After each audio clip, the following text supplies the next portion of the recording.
Do you have a process right now to just simply say thank you after they've left and done the business? And if your process is, oh yeah, our advisors do it all the time. No, they don't. The better I can train my people, the better experience they have, they feel supported, they're going to give a better customer experience, right? Better customer experiences that I give, like my employees are going to be happy too. So it all kind of goes full circle. Happy customers, happy staff, always shows directly on the P&L. I don't want to have to be pulling call lists. I don't want to have to be, tracking who's been dialed and who's not been dialed. Like, I want a system to do that for me so then my BDC people can just be on the phone connecting.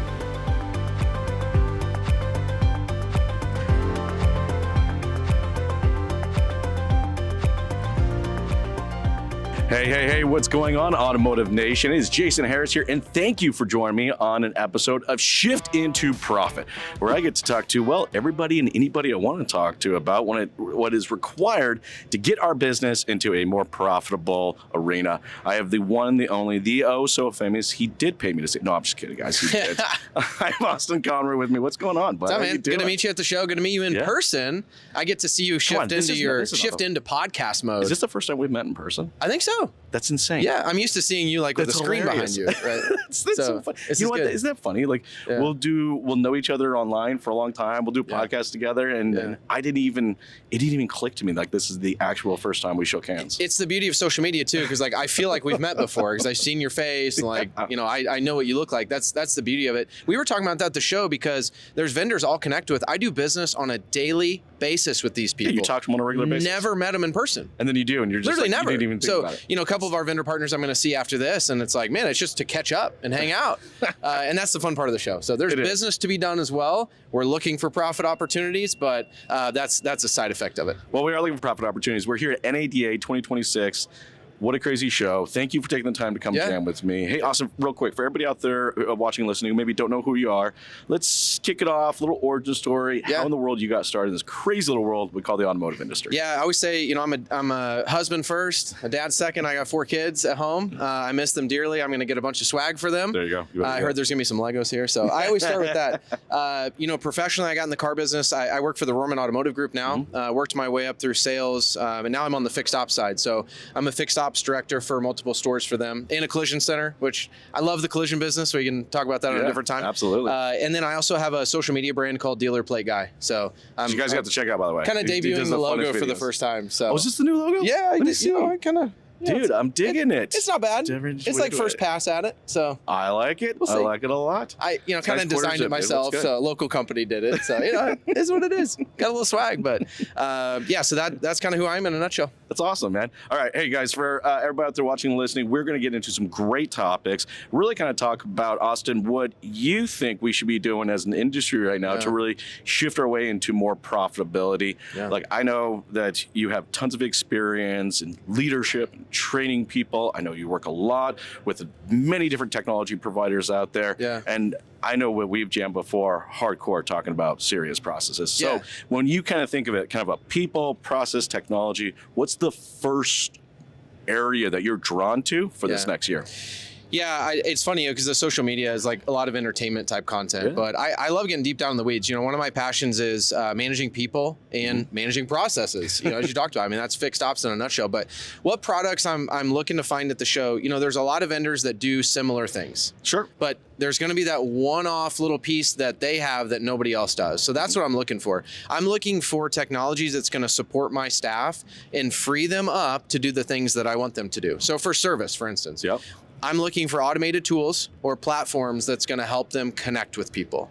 Let's say it's a BDC technology. Yeah. I don't want to have to be pulling call lists. I don't want to have to be, tracking who's been dialed and who's not been dialed. Like, I want a system to do that for me so then my BDC people can just be on the phone connecting. I like Same thing for advisors. Be very proactive, not waiting for them to contact us. Let's really set up a good sequence, a good cadence of actually communicating with them. I like that. And I don't have to spend time pulling the list or remembering to do it. Yeah. So that's a lot of it. Like, what products can we kind of dump our mental load off onto that product and free us up to get that customer in front of us and do what we do best, right? Is be in front of customers. I dig that. And I think for everybody out there watching and listening, I think this is something that you guys should start thinking about from a shift. Because in the past, on the fixed ops side, when we think of contacting customers, we love using this word bucket.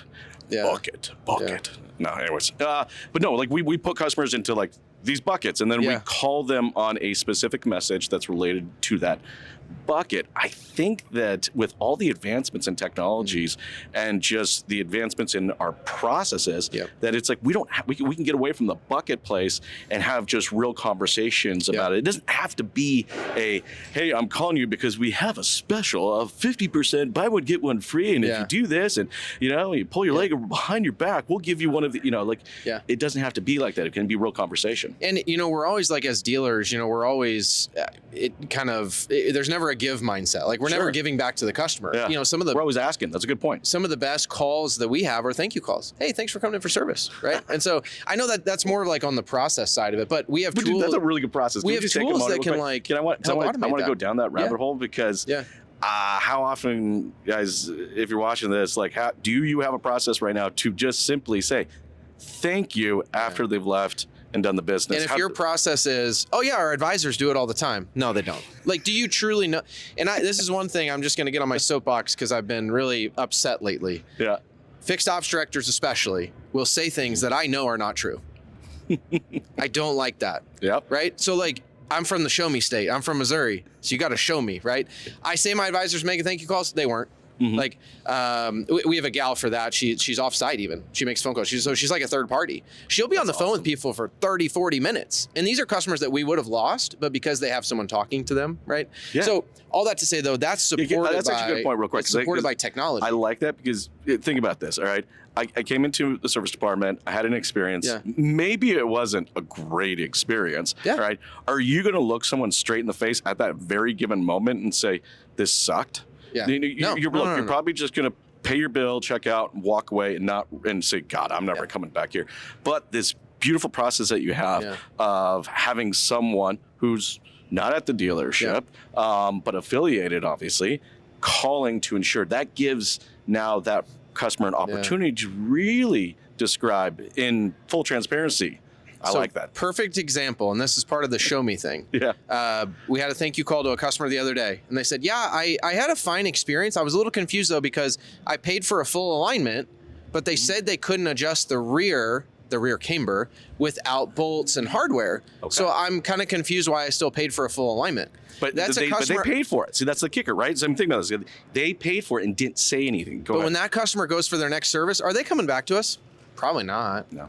So how many of those little experiences do I have where my staff hasn't managed it well or whatever that I know it happens. Like I don't think this was intentional. I think no one went out there and just I'm going to charge her for a full alignment and only do half of it. Right? No. It probably was a very honest mistake. And you got the rear toe in. You got some of the you got it adjusted mostly, but from a customer standpoint, you're like, oh yeah, that doesn't really make sense. So then what do? Yeah. Refund the customer for half of it, offer them a free oil change next day, however you want to do, but now you got them back. And now they're like, oh, wow, they heard me. Yes. Now they're going to go tell somebody else about it, right? So, dude, anyway, look, here's the thing. And I've talked about this before, and I'm sure you probably got some other great examples of this. Yeah. It's the little things that make up truly big differences in the overall experience. I think a lot of the times as an industry, if you're a leader or a manager out there watching or listening, we're pretty good about finding and fixing the big things. Yeah. Like if it's a big thing, we're pretty quick we'll go take care of it right now. Yeah. But it's those little things that I used to do this thing. I think you would dig it too. And I think with my managers, I hosted a little things meeting. Yeah, I like that. So it was, do not bring any big problems because we can actually have another meeting about that. I just want you to bring 2 or 3 little things that is just going to make either the staff experience or the customer experience better. And that would just be a monthly meeting. We had these monthly little things meeting, and that would have been a perfect little thing. Dude, I love that. Yeah, and I think you hit on it well. As a director, I'm overseeing the employee experience and the customer experience. Exactly. And those align in two different, in collide in a lot of ways. And that's what I'm looking for, products that are going to support one of those two verticals or together, right? Yeah. So the better I can train my people, the better experience they have, they feel supported, they're going to give a better customer experience, right? Better customer experiences that I give, like my employees are going to be happy too. So it all kind of goes full circle. But it is kind of funny how that works, right? And it's funny we're saying that. And you know what really kind of comes along with that? Profit. Yeah. happy customers and happy employees. I'm sorry, guys. I have visited and worked with hundreds and hundreds, almost thousands of dealerships. I'm telling you right now, happy customers, happy staff, always shows directly on the P&L. Yeah. 100%. Yeah. I'm sure you probably see that as well. Yeah, it's weird though. In the time, it's hard. Like the alignment customer, for instance. When we give them a refund, it's like, whoa, that's kind of working against. But if I get them for 2 more service visits and then they trade their car in, like that's the kind of stuff that's really hard to track right now, that life cycle of the customer. But it is super important. So it may not have a direct impact today on your P&L, but in the future of the business, like if you look forward, we're so month to month.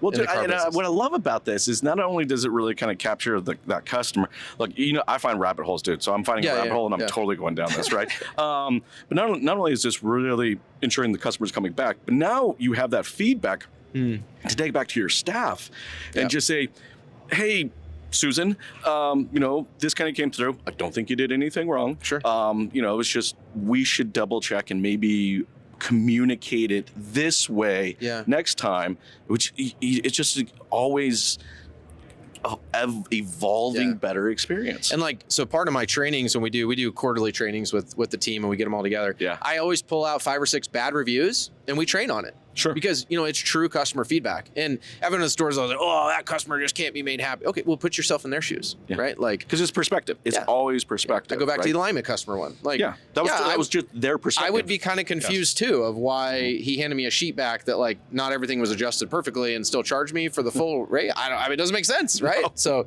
Anyway. Dude, that is a great example. Look, I want to get a little bit, because you mentioned about training, and you know me, some people say I am a little over the top when it comes, but I am so passionate about it. Can you tell me a little bit about your guys' approach to training? Because I think it's really cool.